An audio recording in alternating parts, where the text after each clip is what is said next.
Terence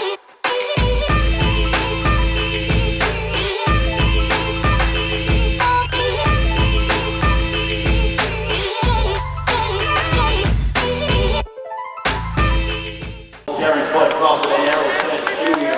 for providing us an unbelievable amount of boxing here in Las Vegas.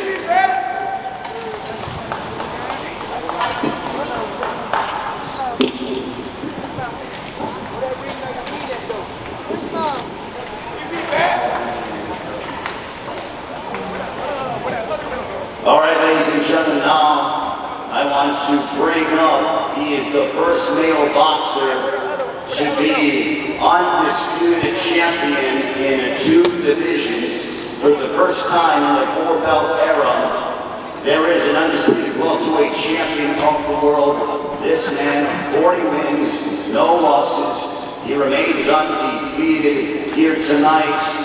The best pound-for-pound fighter in the world. Ladies and gentlemen, from Omaha, Nebraska, we present to you Terence Crawford, ladies and gentlemen.